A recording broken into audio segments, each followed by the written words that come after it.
going on over there? Now, in Kiev, life is still somewhat normal, not completely, but the country is being bombed into oblivion.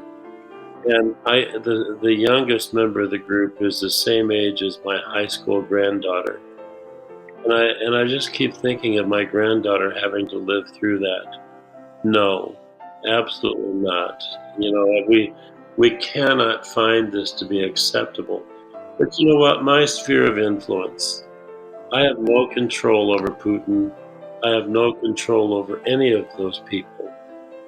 But if I can be a friend to these three, to encourage, support, that's what I would want for my grandchildren, for them to know somebody cares. It was living on minimum wage. And it led several of us, after we read the book, to say, what is God calling us to do? And three women, me being one of them, we met regularly for prayer and found out that there was a shelter in our area, and that it's for men, and they have a day center, but they did not have anywhere for them to go at night. So they were actually camping out on the streets and on that kind of thing when the program first started. And there was just when we were praying about this, a coalition of churches started getting involved and saying, this is not going to work.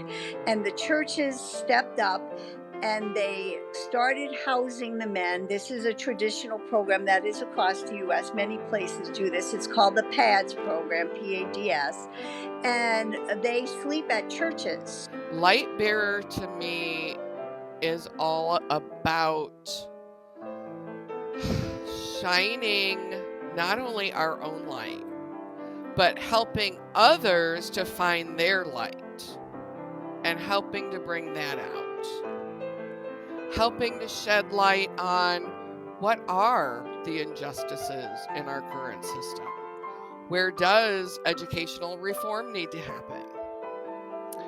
Especially when it comes to students with not only disabilities, but economic challenges, with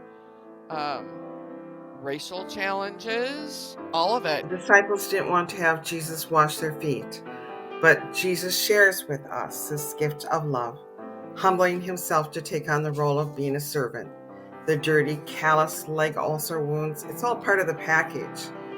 It was Jesus who bent down to wash my feet, and now I'm on the receiving side.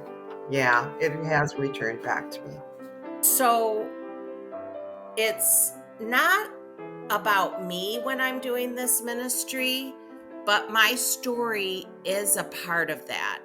And I never share with patients stories of people in my life who have died or grief that I've experienced, but the significant deaths that have happened in my life have taught me to seek out answers and spiritual comfort. And that knowledge that I have through what I've been through informs my responses to my hospice patients and their families.